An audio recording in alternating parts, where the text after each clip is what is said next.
mugakora umurimo w'Imana, mugaharanira gukora nka Kristo, mukaragira umukumbi w'Imana. Bibiliya iravuga ngo Petero urankunda, aragira umukumbi wanjye. Feed the sheep. Bibiliya iravuga ngo mubikore mudakorera ibihembo. Guhembwa n'uburenganzira bwanyu, ariko tugomba gukora umurimo w'Imana kaho dukorera ibiriya bihembo. Nubwo dukwiriye guhembwa, turabikwiriye igihe byabonetse tukawukora, igihe bitabonetse tukabikora. Nicyo Imana idusaba. Nagira ngo nsoze mbabwira ngo bashumba, murya amaturo n'icyacu mudafite ipfunwe.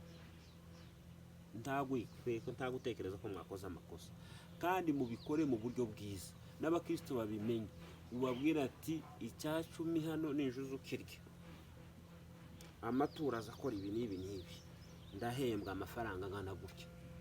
Ukabikora bakabimenya, bana kubahisha, bana kuzusuvuga ngo ndebera makeya. Use n'umuntu wawiba kandi ari uburenganzira bwawe. C'est ton droit, ariko ntiwagenda si droit wagenda nk'iyisi nguje kuyiburanira nguje muri leta ngo uburane. Oya, niyo uhabwa n'ijambo ry'Imana. Abakristo namwe mubimenye, mwirukana ibitekerezo by'ishari no gutekereza ko abapasiteri ari abasabirizi. Yanjye kera nkiri muto ya mugakiza, nari nzi ko abapasiteri umuntu yoje gutungwa n'amaturo y'abandi, muzane ko mudatanga, ko mugira gute, nkumva barimo barasagarariye abantu, barabasagariye. Ariko somye mu ijambo ry'Imana nasanze ari uburenganzira bwabo, kandi babikwiriye.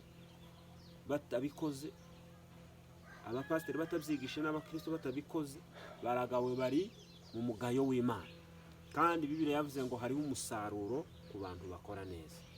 Imana izabaha umugisha ngo mukorere abantu bose neza, ariko cyane cyane abo mu nzu y'Imana. Imana ibaha umugisha, Imana ibagirire neza. Guhembwa k'umushumba ni umugisha ku bakristo. Guhembwa k'umushumba ni droit kandi birakwiriye. Muhore mubikora, kuko ni abasirikare ba Kristo.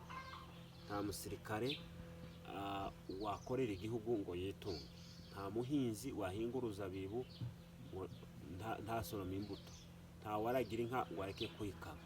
Nta wakora umurimo w'Imana ngo areke gutegereza iby'umubiri ubo abwiriza ubutumwa bwiza. Imana ibaho umugisha, ibintu byose bije kumugaragara uko niko kuri kw'ijambo ry'Imana.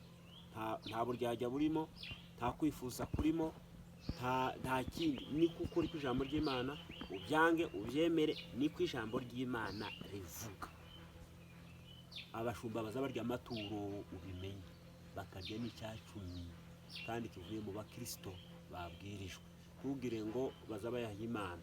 Hari umuntu waruze ngo amaturo bazabayaha Imana, ngo hari n'umwe wigeze kuvuga iyo muri Kongo ngo bazayaha mu buto, ngo niko azi.